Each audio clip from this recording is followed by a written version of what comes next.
Hello student, अब हम discuss करते हैं next topic differentiability of a complex function. Definition देखो क्या है हमारे पास। Let f z be a single valued complex function in a domain D.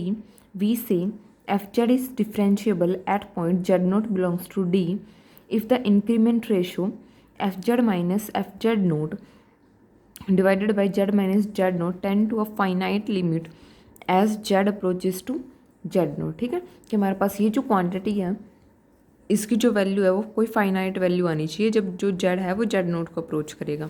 और हम इसको कैसे लिख सकते हैं मैथमेटिकली, इस फॉर्म में लिख सकते हैं that limit Z approaches to Z naught F Z minus F Z naught divided by Z minus Z naught equal to F dash Z naught. ठीक है, और इसकी एक और डेफिनेशन है हमारे पास, दूसरी फॉर्म है, डेफिनेशन भी क्या अनदर फॉर्म है F dash Z equal to limit del Z approaches to zero F Z plus del Z minus F Z divided by del Z. ठीक है, इन्होंने क्या बोला लास्ट में, if limit exist then differentiable, if not then not differentiable. Next देखो हमारे पास क्या है, नोट है a complex function is differentiable, it is differentiable at every point where it is defined. यानी कि कोई भी कॉम्प्लेक्स फंक्शन है उसका आप डिफरेंशिएबल कब कहोगे कि वो हर उस पॉइंट पे डिफरेंशिएबल है जहाँ पे वो डिफाइन है। नेक्स्ट है हमारे पास कि कॉन्स्टेंट फंक्शन जो है वो आपका ऑलवेज डिफरेंशिएबल होता है और उसका डेरिवेटिव जीरो जाता है। नेक्स्ट देखो इस पे बेस्ड एग्जांपल है हमारे पास, find f dash z where f z equals to z cube plus two z square plus iota. अब हम ये डेफिनेशन लेके चल रहे हैं, हम ये वैल्यू निकालते हैं किसकी वैल्यू आएगी क्या। ठीक है, अगर वो एक फाइनाइट नंबर आ जाती है तो हमारे पास क्या हो जाएगा, डिफरेंशिएबल हो जाएगा। अब यहाँ पे मैंने फंक्शन की वैल्यू रख दी है, ये वैल्यू आएगी आपके पास इस फंक्शन में अगर आप रखोगे जेड प्लस डेल जेड, तो ये आएगा माइनस ऑफ एफ जेड के डिवाइड किया डेल जेड से। ठीक है, जैसे क्यूब करके जब ओपन करोगे तो आपके पास ये वैल्यू बचेगी। ठीक है, अब हम डेल जेड को अप्रोच करा रहे हैं जीरो पे, तो यहाँ पे हमारे पास क्या वैल्यू आएगी, three Z square plus four Z. अगर मैं डेल जेड को जीरो कर दूँ तो मेरे पास सिर्फ ये नंबर बचेगा। ठीक है, आगे हमारे पास कि अगर हम अपसाइलन डेल्टा मेथड से देखें कि ये किसी फाइनाइट वैल्यू को टेंड करेगा नहीं करेगा, तो हमारे पास क्या फॉर्म बनती है कि this quantity minus F of Z less than आना चाहिए अपसाइलन से whenever del Z mod less than delta, क्योंकि डेल जेड किस पे अप्रोच कर रहा है, जीरो पे। ठीक है, तो हम क्या कहेंगे, del Z minus zero mod less than delta, तो इन्होंने जीरो को छोड़ दिया है यहाँ से। अब इसकी वैल्यू निकालेंगे तो हमारे पास ये वैल्यू बनेगी। ठीक है, अब यहाँ से हम क्या कर रहे हैं, डेल्टा जेड को रेस्ट्रिक्ट कर रहे हैं, डेल्टा जेड कॉमन है उसको रेस्ट्रिक्ट कर रहे हैं लेस देन वन पे। ठीक है, तो यहाँ पे क्या आ जाएगा हमारे पास वन, हमारे पास सिर्फ ये नंबर बचेगा। यहाँ से मोड को आप अलग अलग कर लो, पता है लेस देन इक्वल टू का साइन आएगा और मोड अलग अलग हो जाएगा। ठीक है, वापस से यहाँ पे क्या करो, डेल जेड किससे रेस्ट्रिक्ट किया था, वन से, तो यहाँ पे वापस रख दो वैल्यू वन, तो ये हमारे पास क्या बनेगा, three mode Z plus three. ठीक है, थ्री को कॉमन निकाल लिया तो ये वैल्यू बची है। अब अगर हम डेल्टा को मिनिमम चूज़ कर ले, minimum of one and epsilon by three of this, तो हमारे पास फंक्शन क्या हो जाएगा, डिफरेंशिएबल हो जाएगा। ठीक है, नेक्स्ट करते हैं हम, using definition find the derivative of this at Z equal to minus one. इसका डेरिवेटिव फाइंड आउट करना है Z equal to minus one पर, तो हमारे पास एफ डैश माइनस वन क्या बनेगा, limit del Z approaches to zero F of minus one plus del Z minus F of minus one divided by में del Z, यानी कि जहाँ पे जेड था वहाँ पे हमें क्या करना है, माइनस वन पुट करना है।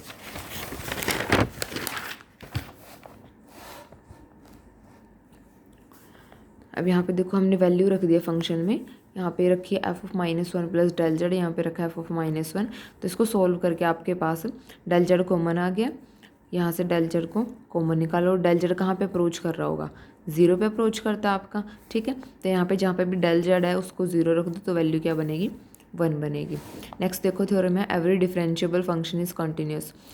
अब हम डिफरेंशिएबल फंक्शन लेके चलेंगे, उसको प्रूव करेंगे कि वो कंटिन्यूस है। एफ जेड को मैं डिफरेंशिएबल लेके चल रही हूँ एट जेड नोड, अगर वो डिफरेंशिएबल है तो ये डेफिनेशन होल्ड करेगा, यानी कि ये जो लिमिट है ये एग्जिस्ट करेगी फाइनाइटली। ठीक है, अब मैं ये नंबर लेके चल रही हूँ, ये ऊपर वाला, limit Z approaches to Z naught F Z minus F Z naught. Next step में मैंने क्या किया, जेड माइनस जेड नोट से डिवाइड और उसी से क्या कर दिया, मल्टीप्लाई कर दिया। ठीक है, अब यहाँ पे इसकी तो हमारे पास फाइनाइट लिमिट है, ये नंबर ये रख दिया। अब यहाँ पे अप्लाई करो लिमिट जेड को, जब जेड नोट अप्रोच कराओगे तो यहाँ पे क्या आएगा, Z note minus Z note zero, यहाँ पे वैल्यू क्या आई है, ज़ीरो। तो हमारे पास इस टर्म की लिमिट क्या आ गई, इक्वल टू ज़ीरो। तो यहाँ से क्या बनेगा, limit Z approaches to Z naught F Z किसके इक्वल आएगा, एफ जेड नोट के। और ये किसकी डेफिनेशन है, कंटिन्यूटी की हमारे पास, यानी कि फंक्शन क्या हो जाएगा, कंटिन्यूस। लेकिन आगे क्या बोला गया हमें कि कन्वर्स नॉट ट्रू, यानी कि हमारे पास क्या बोला गया कि जो डिफरेंशिएबिलिटी है वो इम्प्लाइज करती है कंटिन्यूटी को, बट अगर कंटिन्यूस है तो ज़रूरी नहीं है कि वो डिफरेंशिएबल भी हो, ठीक है। यानी कि डिफरेंशिएबिलिटी जो है वो कंटिन्यूटी को इम्प्लाई करती है, बट जो कंटिन्यूटी है वो जरूरी नहीं है डिफरेंशिएबिलिटी को इम्प्लाई करे। नेक्स्ट देखो, show that the function F Z equal to Z mod square is continuous everywhere but nowhere differentiable except at origin, कि ये जो हमें फंक्शन गिवन है ये कंटिन्यूस तो हर जगह है बट डिफरेंशिएबल सिर्फ ओरिजिन पे ही है। अब यहाँ से जेड मॉड स्क्वायर दिया हुआ है, जेड मॉड स्क्वायर की वैल्यू ये होगी आपके पास। जेड मोड की वैल्यू क्या होती है, अगर मैं ले रही हूँ जेड मोड कि एक्स प्लस आल्टा वाई का मोड क्या हो जाएगा हमारे पास, sorry mod x square plus y square under root, ये थी जेड मोड की वैल्यू।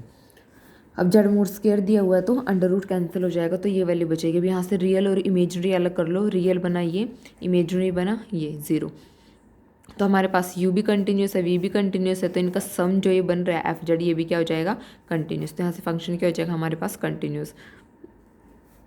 नेक्स्ट देखो डिफरेंशिएबल चेक करते हैं। एफ डैश जेड नोट क्या होगा हमारे पास, limit Z approaches to zero F of z क्या बनेगा, z mod square minus F of z not, ये बनेगा हमारे पास divided by Z minus Z not. अब इसका हमारे पास ये एक और फॉर्मूला होता है, इस फॉर्म में खोल रहे हैं हम, z into z bar, z not into z not bar. यहाँ पे मैंने अभी ये टर्म प्लस और माइनस कर लिया, जेड बार जेड नोट, ठीक है, इसी को माइनस किया, इसी को प्लस किया। अब यहाँ पे इसके पेयर बना लिए इस टाइप से हमने। अब यहाँ पे नेक्स्ट स्टेप में क्या करेंगे, जेड नोट को इसके पार्ट के डिवाइड में अलग कर दो, फर्स्ट पार्ट के सेकंड पार्ट के डिवाइड में अलग कर दो, ठीक है। तो हमारे पास ये फॉर्म बनेगी। अब इसके बाद जेड माइनस जेड नोट का हम क्या लेके चल रहे हैं, L cos theta plus iota sine theta. ये हमारे पास स्टैंडर्ड फॉर्म होते हैं, इक्वेशन ऑफ सर्कल बनते हैं, वो कहते हैं Z minus A equal to R E raise to power iota theta, जहाँ पे ए जो है वो सेंटर होता है सर्कल का और आर क्या हो जाती है, रेडियस हो जाती है, ठीक है। तो e raise to power iota theta क्या होता है आपके पास, cos theta plus iota sine theta, ठीक है। तो जब इसका बार लोगे तो जो आइटा है वो माइनस आइटा में चेंज हो जाएगा, बाकी सब सेम रहेगा। अब इस टर्म की वैल्यू निकाल रहे हैं हम यहाँ से, तो मैंने क्या किया, यहाँ से ये वाली टर्म उठा ली यहाँ से, तो हमारे पास इसकी वैल्यू बनेगी क्या, इन दोनों को डिवाइड करना पड़ेगा। ये क्या, L E raise to power iota theta, ये क्या, L E raise to power minus iota theta. जब इसको इससे डिवाइड करेंगे कितना बनेगा, L E raise to power minus iota theta, L E raise to power minus iota plus ये divide, ये ऊपर जाके किसको हो जाएगा, माइनस का क्या बनेगा, e raise to power minus two iota theta. तो इसकी वैल्यू क्या आएगी हमारे पास, cos two theta minus iota sine two theta, ठीक है। अब ये वैल्यू को वापस यहाँ रख दो तो हमारे पास ये फॉर्म बनेगी।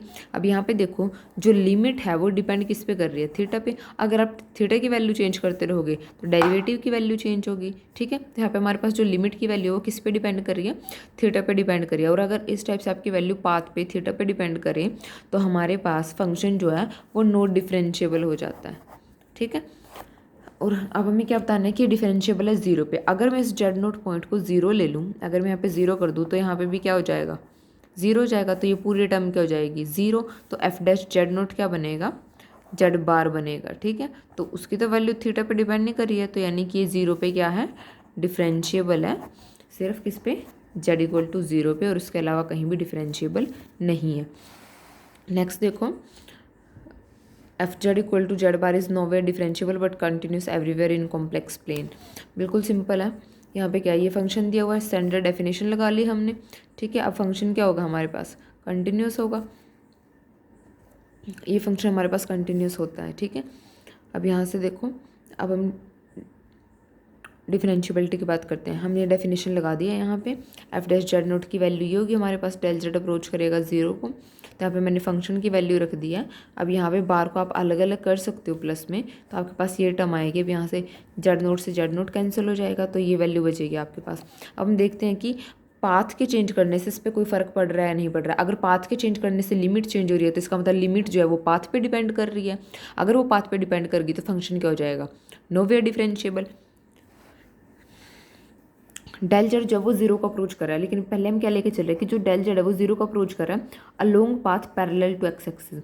अगर वो पैरेलल टू एक्स एक्सिस चल रहा होगा तो वाई कैसा कॉन्स्टेंटली मूव कर रहा होगा, यानी कि वाई वहाँ पे क्या हो जाएगा, के हो जाएगा, और एक्स में क्या आ रहा होगा, चेंज आ रहा होगा। ठीक है, तो हमारे पास डेल जेड क्या बनेगा, एक्स प्लस डेल एक्स, ठीक है, प्लस आयटा वाई, वाई आएगा, सिर्फ डेल वाई नहीं होगा क्योंकि वाई क्या है, कॉन्स्टेंट है, तो माइनस क्या करेंगे, एक्स प्लस आयटा वाई से। ठीक है, तो ये हमारे पास चेंज हो गया डेल जेड में। अब यहाँ से बाकी वैल्यू कैंसिल हो जाएगी, क्या बचेगा, डेल एक्स बचेगा। अगर हम इसका बार भी करें तो वापस क्या रहेगा, डेल एक्स रहेगा, क्योंकि आयटा वाली टर्म ही नहीं है हमारे पास। ठीक है, तो यहाँ से हमारे पास वैल्यू क्या बनेगी, limit del Z approaches to zero, del z bar by में del z equal to del x आएगी। ठीक है,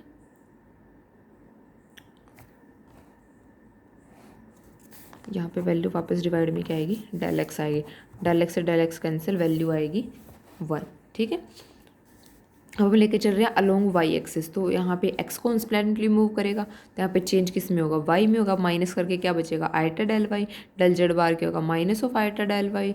ठीक है, जब डिवाइड करेंगे अभी इस पाथ के लिए तो डेल वाई से डेल वाई कैंसिल हो जाएगा, आयटा से आयटा कैंसिल, बचेगा क्या, ये -1। ठीक है, तो अगर हम अलोंग एक्स एक्सिस जा रहे हैं तो हमारे पास लिमिट किसके इक्वल है, 1 के, अलोंग वाई एक्सिस -1 के, तो दोनों के आगे नोट इक्वल, तो लिमिट यूनिक नहीं आई तो फंक्शन क्या हो जाएगा, नोट डिफरेंशिएबल। अब आगे इसके बाद आपको कुछ रूल दिए हुए हैं डिफरेंशिएबल के, डिफरेंशिएशन के, कि अगर हम प्लस माइनस कर रहे हैं फंक्शन का अलग अलग तो उसका अलग अलग डेरिवेटिव हो सकता है, कांस्टेंट बाहर आ जाएगा। एफ डॉट जी का क्या होगा कि पहले एफ को एज इट इज़ जी का डेरिवेटिव, जी को एज इट इज़ फंक्शन का डेरिवेटिव, इस टाइप से। ठीक है, और इसी पे बेस्ड आगे का एग्जाम्पल है, using rule of differentiation find the derivative of this. तो ये बिल्कुल सिंपल है, फंक्शन ये दिया हुआ है, इसका डेरिवेटिव करना है, तो सबसे पहले हम क्या करते हैं, पावर का डेरिवेटिव करते हैं, तो यहाँ से पावर क्या आ जाएगी, आगे आ जाएगी, और पावर से क्या हो जाएगा, 1 माइनस, तो ये क्या बनेगा, कोस 2z + 3 आएगा। फिर हम किसका डेरिवेटिव करेंगे, कोस का, वो क्या हो जाएगा, माइनस ऑफ साइन। ठीक है, अब यहाँ पे भी जेड का फंक्शन आ रहा है अंदर भी हमारे पास, तो यहाँ पे भी क्या करेंगे हम दोबारा से डेरिवेटिव, तो 2z + 3 आयटा का डेरिवेटिव क्या रहेगा, 2, इसको कंबाइन करके लिखा तो ये फॉर्म आ गया हमारे पास। ठीक है, तो ये टॉपिक आपका यहीं तक था, इससे अलग आपको अगर कोई भी डाउट हो तो आप उसको पूछ सकते हो।